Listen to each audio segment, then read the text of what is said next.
In a near-future America, a single media corporation known as the network controls almost everything. Most citizens live in crushing poverty, unable to afford medicine or basic care. To keep the population distracted and obedient, the network floods every screen with violent game shows. The biggest of them all is called the Running Man. Contestants must survive 30 days while professional hunters chase them down. Anyone who lasts the full month walks away with $1 billion. In the show's entire history, nobody ever has. Ben has just lost his job. He backed a workers' union, and for that, he's been blacklisted. No company in the country will hire him now. At home, his daughter Kathy is sick and needs medicine he can't afford. His wife Sheila has started picking up extra shifts at a bar to help cover the gap. Work Ben doesn't trust, not with the kind of people she's mentioned seeing around the place. He tells her not to worry. He has a plan. He'll enter the game show himself and win the prize money. Sheila is horrified. Contestants come back maimed, if they come back at all. Ben swears he'll pick the safest show on the lineup and that nothing will happen to him. He crosses into the wealthy part of the city, talks his way past the guards at the network gates, and finds himself in a room packed with desperate people, all waiting for the same chance he is. An elderly man in line collapses from illness but refuses to leave, insisting he needs the money too badly to quit.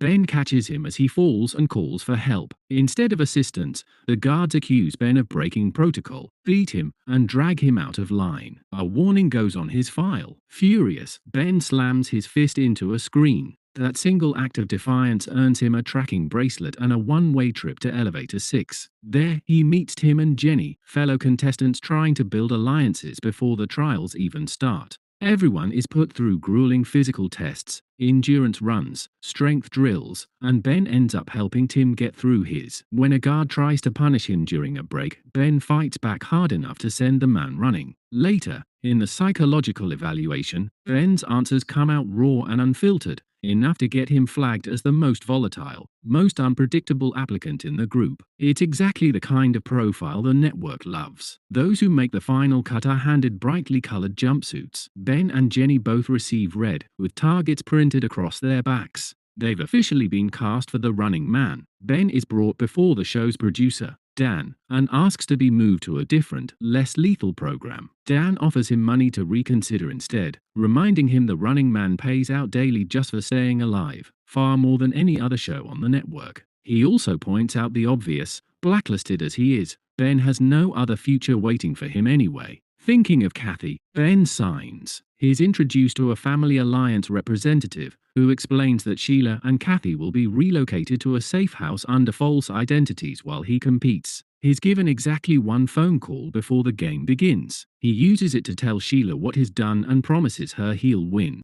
That night, an agent delivers an envelope from home, a family photo, and a small stocking Kathy made for luck. In the morning, Ben is fitted with his running band, a device that will track his remaining time and his growing earnings for the rest of the game. The show goes live. Host Bobby calls Ben onto the stage and immediately lies to the audience, claiming Ben is a disgraced national defense worker caught selling state secrets, backed up by a fabricated AI video presented as evidence. Ben tries to shout the truth down, but nobody's listening. To the public, the Running Man isn't desperate people risking everything for their families, it's justice being served to dangerous criminals. Viewers are even paid cash rewards for turning in a contestant's location. When Bobby asks for his final words, Ben doesn't hold back. He tells the crowd he's going to survive and burn the entire system down. The rules are laid out. Each contestant gets a small cash advance and a 12-hour head start before the professional hunters are released. Every day, they must record and submit at least 10 minutes of footage before midnight, or their earnings stop and the hunt intensifies. Ben is handed a camera, some cash, and street clothes,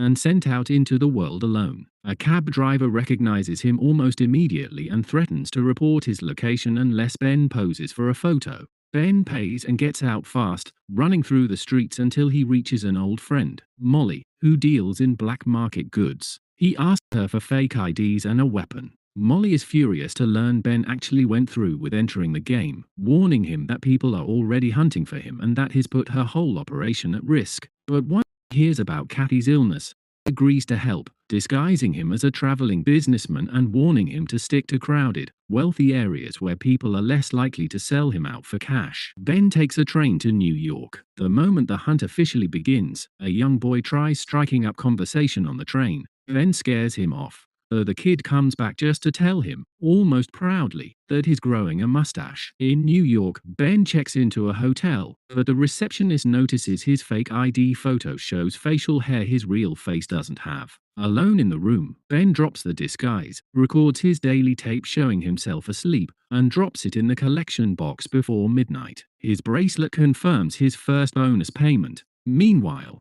the hunters catch Molly and torture the fake name out. The next day, hunters storm Ben's hotel room and shoot him, only for Ben to jolt awake. It was a nightmare. On the live broadcast, Tim isn't so lucky. Caught flirting with a store clerk on camera, is tracked down instantly and executed on the spot. Shaken, Ben checks into a new hotel for a few days, then throws his bag out the window into a dumpster and calmly walks out the front door as if nothing's wrong, retrieving it outside before catching a bus to Boston. In Boston, Ben buys worn clothes and a hostel key off a stranger, then takes an elevator he doesn't realize is out of service. It stalls between floors, forcing him to climb out and scale his way up to his room. Inside, he finds gum, cigarettes, and a grenade stashed in a closet box. He records his tape but can't reach the drop box. Too many people are nearby, one of whom he suddenly recognizes as a hunter. More are closing in. He hides in the bathroom as they search the floor, then slips out once they move on. His window is sealed shut, so he tears an iron rod from the wall, sticks broken glass to it with gum, and uses a mirror in the hallway to track the hunter's movements. As they close in on his room, he shouts a fake tip sending them toward the wrong floor and bolts for the roof. From there, he grabs the cable of a giant flashing sign and starts climbing down, smashing back into his own room through the window. The noise gives him away instantly. As gunfire erupts through the door, Ben leaps out the window onto another cable, dangling as the sign tilts dangerously beneath his weight, a hunter waiting below for him to fall. He smashes through a different window instead, ducking inside. A network drone tracks him through the halls as hunters open fire. He grabs it and slams it into the elevator control panel, killing the live feed and resetting the system. In the lobby, a hunter lunges, and Ben responds by hurling the grenade through a ceiling gap. The explosion sends the elevator crashing into the basement. Down there, with nothing but a single match, Ben lights torn magazine pages for light, accidentally setting a rope on fire in the process. As hunters close in through the corridor, he barricades the door and crawls into a pigsty, following rats through the dark. Gunfire from the hunters hits a gas line, triggering a massive explosion that forces Ben deeper into the tunnels just before the entire building comes down. He emerges onto the street and runs into a boy named Stacy. Ben threatens him to keep quiet, but Stacy insists he only wants to help. Checking his bracelet, Ben learns dozens of people died in the blast, and that his earnings have jumped significantly. Stacy returns with his older brother Brad, who takes Ben home, feeds him, and refuses any payment. Brad, who also has a sick child, despises the network and everything connected to it. He shows Ben a hidden room where he secretly records and uploads detailed breakdowns of every Running Man episode, since public exposure is often the only thing that keeps a contestant alive. Brad tells Ben to lay low with him until the final stretch. The next morning brings news of worsening violence in the streets while the government looks the other way. Enraged, Ben records a message accusing those in power of letting children die while doing nothing. But when it airs, Bobby has edited it into something else entirely, using footage of orphan children to make it look like Ben is mocking them. Brad's mother, believing the twisted version, throws Ben out of the house in fury. Brad and Stacy stay loyal anyway, hiding him in the trunk of their car. They're barely on the road when two bikers open fire on the trunk. Ben throws a tool through the gap, knocking one rider down, while Brad slams the brakes so the second crashes into them before being run down entirely. Brad drops Ben outside the city with a gun and the address of a contact named Elton. Then Ben holes up in another hotel, watching his latest tape air on television, footage he deliberately kept boring, reading a book, knowing the network would twist anything more dramatic. Bobby instead airs a manipulated clip of Jenny partying at a nightclub. Later, while dropping off his tape, a suspicious mailman tries recording Ben under the guise of small talk. Ben attacks him, drops the tape, and flees onto the train tracks, sprinting through the woods and leaping onto a moving train just ahead of a gunshot. Disguised now as a disabled man, Ben blends into a crowd watching a street performer. Elsewhere, Jenny is cornered inside a casino. Her escape attempt ends when hunters torch her car with her still inside. Ben finally reaches Elton, who lives with his unstable mother, and warns Ben not to provoke her. In a hidden room, Elton prints anti-network pamphlets in secret. His father, once a police officer, was murdered by his own colleagues for speaking out, and Elton has been fighting the system ever since. He explains that streetlights across the country are fitted with DNA scanners, meaning Ben has to stay underground, and points him toward a Cold War-era bunker his father built as a place to hide out until the final day. In exchange, he asks Ben to help spread his newsletter publicly if he wins. But the next morning, Elton's mother spots Ben's recorded tape and recognizes him. Seeing a chance to avenge her husband, she calls the police despite Elton's attempts to stop her. Officers surround the house and open fire. Elton locks his mother away and triggers his traps, electrifying the floor to shock the incoming police, then torching them with chemical sprayers and collapsing a staircase under their feet. He and Ben escape through a hidden shower pole into an underground tunnel, only to find a hunter already waiting. The hunter stabs Elton and turns on Ben. A brutal fight follows. Ben is cut but manages to overpower him while Elton stabs the hunter in the legs to finish him off. The wounded hunter gets a call from Dan, who demands to speak to Ben directly. Ben asks why the network doesn't just fake the whole show with computer-generated contestants. Dan admits they considered it, but audiences want real emotion, not simulations. He then orders the hunter to execute Ben on camera. Ben refuses to let it happen, shoots the network drone out of the air instead,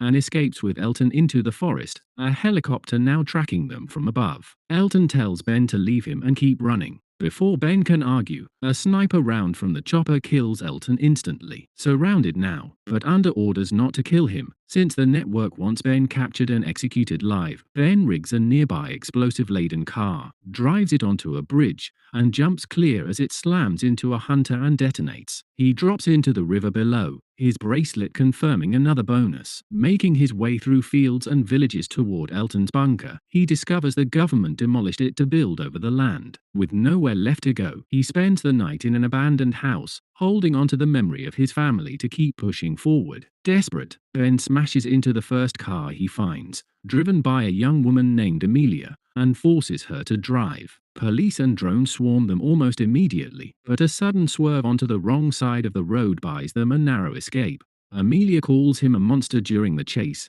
Ben responds by showing her his family photo and explaining exactly how the network fabricates footage to control the public narrative. Moments later, their car's AI system is hacked and sent out of control. A truck full of hunters moves to intercept, only for a network drone to blow it up first. Proof that Dan wants Ben alive for the spectacle, not dead. On air, a fake broadcast shows Amelia screaming for rescue, but by now she understands exactly what Ben has been trying to tell her. Crowds along the road begin cheering them on. At a roadblock, the headhunter waits with drones recording everything. Ben bluffs a bomb threat, demanding a plane and 2 parachutes, and the network, unwilling to lose its star attraction, gives in. At the airport, he offers Amelia her freedom, but she refuses, unable to walk away now that she's seen the truth. On the plane, Ben orders the lead hunter to remove his mask, revealing his identity as Ivan. It quickly becomes clear the flight crew isn't neutral either. Their network operatives ordered to kill him mid-flight. Ben threatens to blow the plane unless they divert to Canada, and confronts Ivan directly about the lives he's taken. Amelia fakes panic over the supposed bomb, prompting Dan to announce on screen that scans found no explosive at all.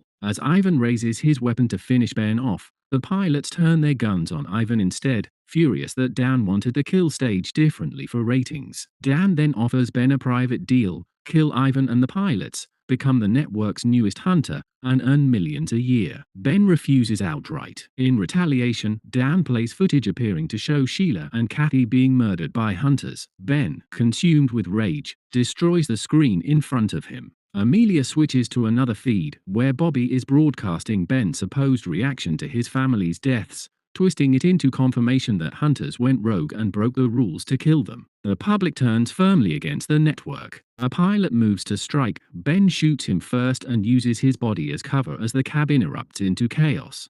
The plane loses altitude during the fight, and Ben barely regains control after killing the last of his attackers, leveling the aircraft out just in time. He finds Ivan hiding in a maintenance hatch, and the two collide in one final, brutal fight. Ben smashes Ivan's head into a mirror. Ivan retaliates by driving a glass shard into Ben's stomach. Bleeding, Ivan reveals his own history as a former contestant who survived 29 days, only to be offered a hunter's contract instead of freedom. He warns Ben that the network can torture or kill a contestant's family whenever it wants, and that the footage Ben saw of Sheila and Kathy may well have been real. As Ivan moves in to finish him, the plane suddenly lurches and smashes into a window, sending it into a steep descent. Ben realizes Ivan has taken the only remaining parachute and pulls the release handle, tangling it in the broken window frame. In the struggle, he stabs Ivan to death, then hands Amelia a bag full of Elton's rebel newsletters and pushes her out of the plane to safety. As a drone chases her down, she scatters the pamphlets into the wind before it can stop her. On television, Dan announces that Ben has now become the network's newest hunter. Instead, Ben speaks directly into the camera, telling the country exactly how the network controls them and urging everyone to stop watching and fight back.